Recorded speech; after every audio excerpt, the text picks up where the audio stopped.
All right, everybody, we're here with a 2011 Ural Retro. I bought this thing 14 years ago now, and I have 28,000 kilometers on it. I haven't been on Soviet steeds very much lately, but I go by the handle of Simplify Ural. If you've been around for a while, you may have seen me in the Florida area, maybe down at Halapaw Ural at the annual Hug event. Sure do miss that. I hope Gene's doing well down there and Kenny. But I wanted to talk to you about front brake service. So this thing has never had the brake pads changed on it, nor have I ever changed the brake fluid. I'm working on that over there, and I'm waiting on parts. So I decided it's time to work on this. Again, you're working on a Ural. Gene down at Halapaw told me a long time ago, treat it like a tractor. Service it like you would a tractor, ride it like you would a tractor, and this thing's gonna last you forever. This thing has been bulletproof for me over the years. The only time it's left me stranded is when I forgot to flip the petcock off of reserve and I ran out of gas.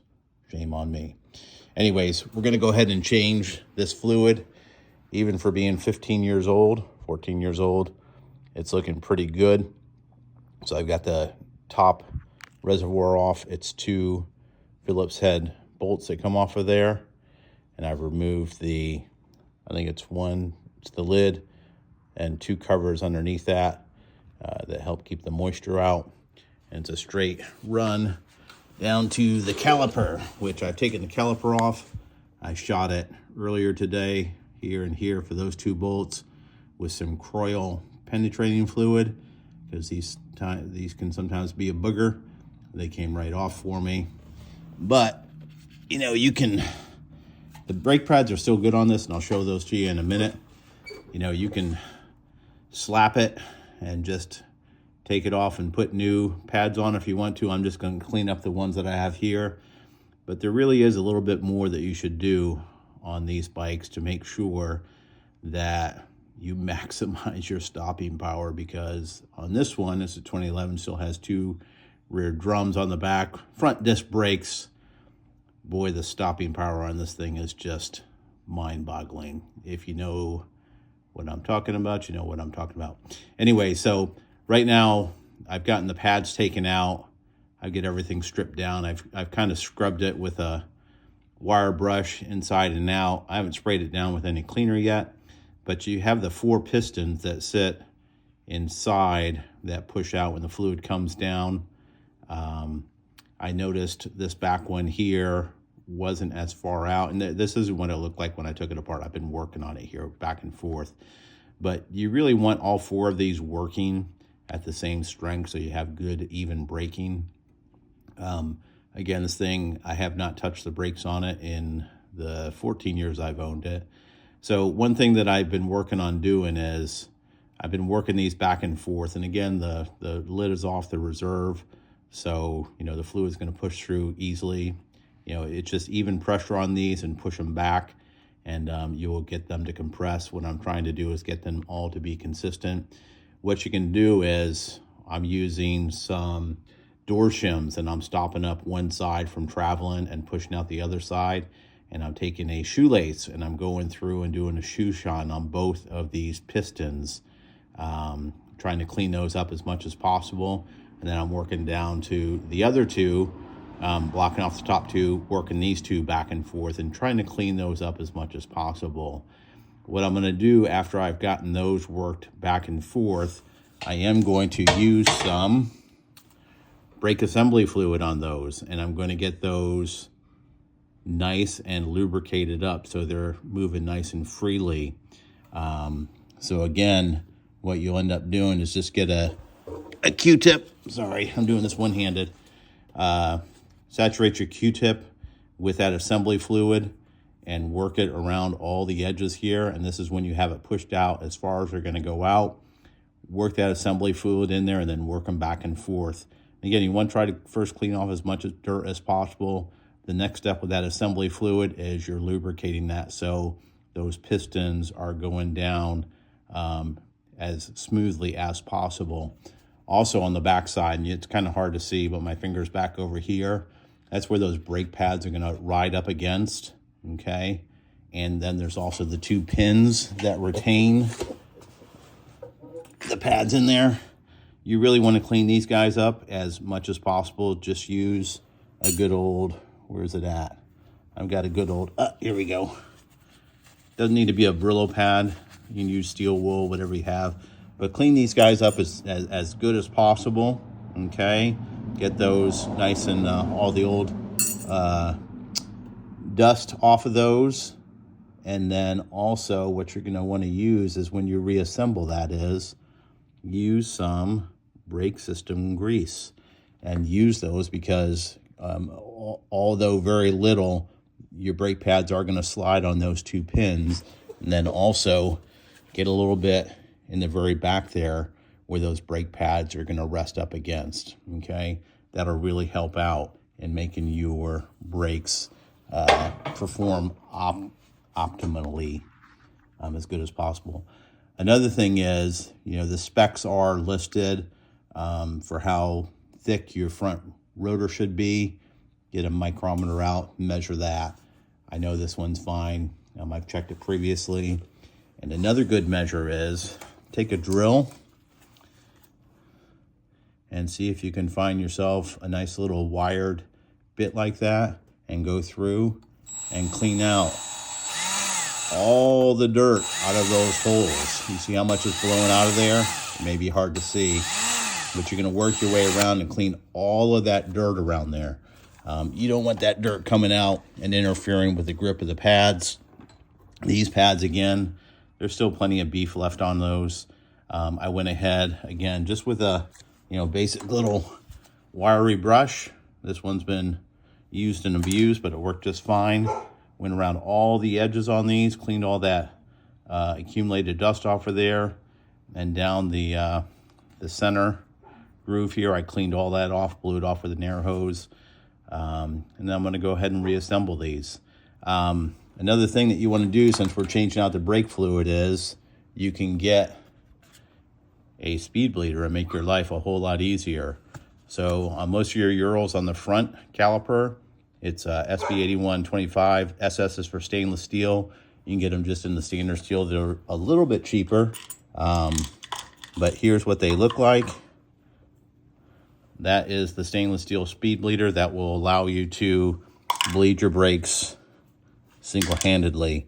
On this bike, it probably doesn't really matter too much, the ease and convenience, but I have it, so I'm going to go ahead and install it. And again, this is your original bleed valve here on the Brembros. The only thing that you need to take that out with is a 5/16 wrench. Just take out the old one, put it in the new one. You tighten that down, don't overdo it. And then you're just gonna back it off a quarter turn. And I don't have my hose down here, but on these, yeah, you can, should just be a quarter-inch inner diameter. Use a clear hose. And actually, I'll walk over to the workbench and show you what I'm talking about. Here we go. So, look at that. A belly full of pickles and $4 up at Lowe's or Home Depot. You'll get yourself a tube. Sometimes you need to use a little bit narrower diameter, inner diameter tube. That just goes right into the jar. And again, I'm doing brake fluid changes on a few bikes, so this thing is going to fill up. Speed bleeder, you can get the tubes from them. You can get the bags also to put your fluid in, but go ahead and capture all that. I like using the clear tube. That way you can kind of see the change in the coloration of the fluid, so you know when you're done feeding the new fluid through. DOT 4. I love my Ural, so it's getting the fancy, expensive BMW DOT brake fluid. Anything that's DOT 4 will work. But again, is it necessary to change the brake fluid in this thing? It's lasted for 14 years, but I decided I had some spare time, and I'm going to give this this Ural some love because it's deserved it. I hope you guys found this helpful. But again, if you were working on your own bike, front brakes, probably one of the easiest things to do on this bike. Thanks for watching. Have a great day. All right, so a little bit more detail on the fluid change. You can see that the reservoir, and at this point I haven't added or taken any fluid out of that reservoir.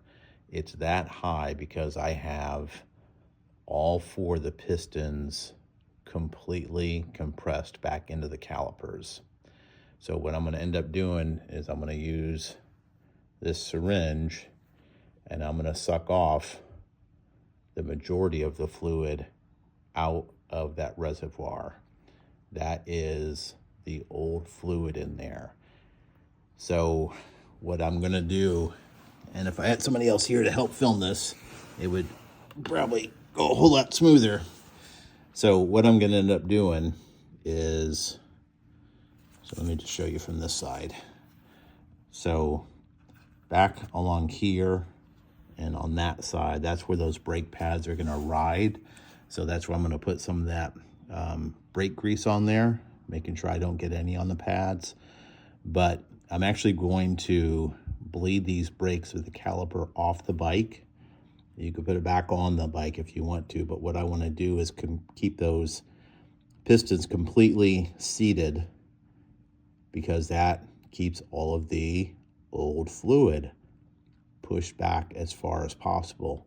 So I'm going to use those door shims that I've been using to work these back and forth, and I probably went back and forth 5 or 6 times on each one of these pistons, worked it back and forth, and put that caliper assembly fluid all around there with a Q-tip, so those things are moving nice and smooth. And then I've taken a rag and cleaned all the gunk and gook out of there, all the excess fluid, so this thing is nice and clean. So again, what I'm going to do is keep this caliper off the bike. I'm going to use door shims top and bottom to keep all 4 of those pistons completely back. I will take out this old bleed valve and I'll put in that speed bleeder, and then I'm going to add new fluid up to the top of the reservoir. I'm going to crack this guy, the new speed bleeder, open, a 1/4 turn, attach my hose, put it into that jar I showed you before, and I'm just going to compress that brake lever while I keep an eye on the what will be new brake fluid up in the top.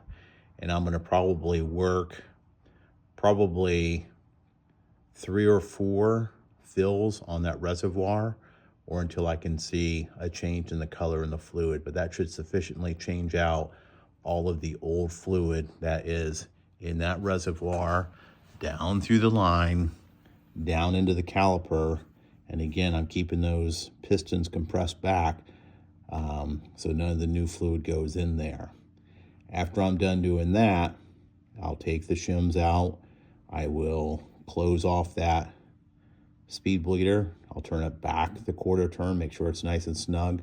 I'll reassemble the bike, and then I'm gonna again make sure that that reservoir is filled with fluid, and I'm gonna pump the brakes, and those will compress with the pads in there. I'll have to add more up to the reservoir to make sure that I don't overfill it, because that's the last thing we want to do. I mean, easily fixed, you'll just take it out, but you'll find when you reassemble the rubber stopper that's in the top of that reservoir, you don't want it too full. But again, we want to make sure that we pump up the brakes, get all the fluid back behind those pistons for them to properly operate, and then we can top off that reservoir and we'll be in business. I'll try to shoot a little bit more video once I start the bleeding process, but again, I'm a one-man band here. But again, I hope you find this video helpful. Okay, hopefully my music isn't playing up anywhere. That's what you don't know about nice and tight. It's going to keep those pistons compressed back inside the caliper. That's the new speed bleeder installed. So I wrapped a rag around the top, actually underneath where the old speed bleeder was. Fluid is going to come out. You can put the the rubber gasket back on the top of the reservoir, and that will help control the flow of brake fluid coming out of there. I forgot to do that, so I got quite a bit of brake fluid coming out. But again, you want to make sure you don't get any of that brake fluid on your paint job. It's going to eat it up, but I've got it all wiped down, cleaned up here. And again, those shims are in there to keep the pistons compressed, because my next step is I'm going to start bleeding these out. And I want to keep those pistons compressed and shoot all of the old fluid out of the reservoir and the line and start working fresh fluid in there. So again, I'm going to remove the majority of the old fluid from the reservoir as it sits right now, and then I'll fill that with new fluid and I'll start the bleeding process. All right, I've got my 1/4 inch inner diameter hose attached to that speed bleeder. I haven't cracked it a 1/4 turn yet, but I will here in a moment. And it's running down into my pickle jar. But first, I'm going to take off the excess old fluid up there in the reservoir. Right. 1/4 turn on that speed bleeder. I'm going to come up here, and again, you want to keep an eye on the level of your reservoir so you don't get air in the line. And I'm just going to start slowly pumping that new fluid through. So here we go. You see a little bit of air bubbles. And you'll notice that old fluid is a very light color.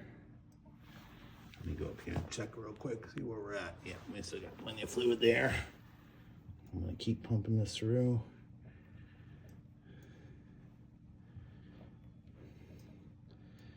So I've got the line looped up, and that's because I don't want any air possibly coming back in the system. With the speed bleeder, that's really not possible, but an ounce of prevention is worth a pound of cure.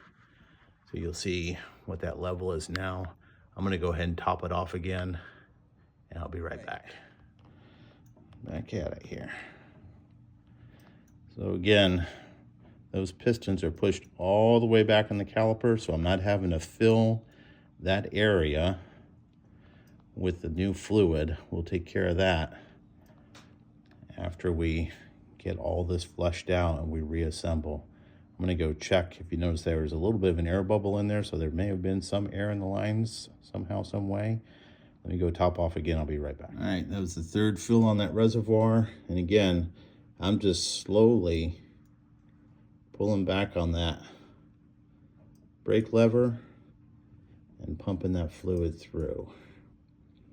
We'll see how distinctive of a change in color we see when the new fluid starts coming through. I'm gonna check my level again here real quick. I think that was my 4th time topping off the reservoir. I'm gonna keep going here. I'm gonna be 100% sure I get all that old fluid out. I think we'll top it off one more time after this one, and then we're gonna call it good to go.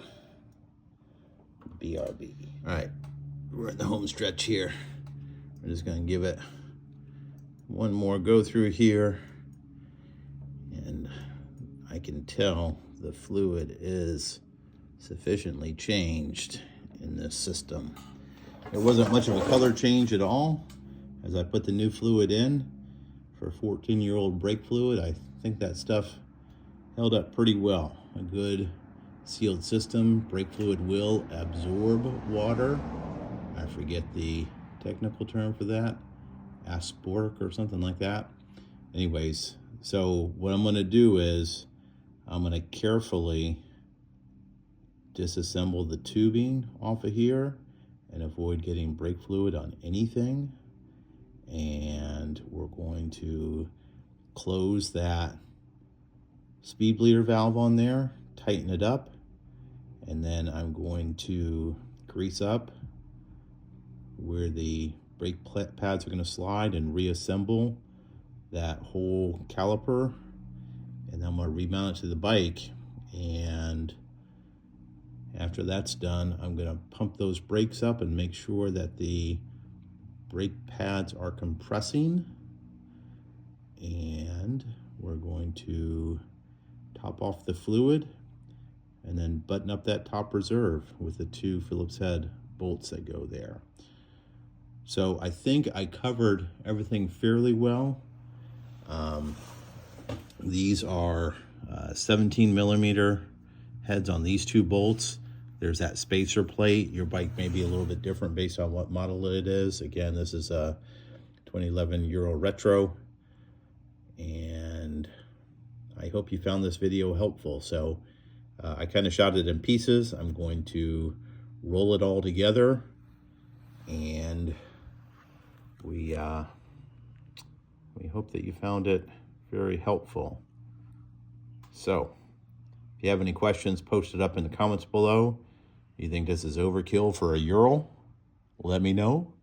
If there's something more you would do to this for the front brake service, I'd love to hear your comments. Thanks. Have a great day.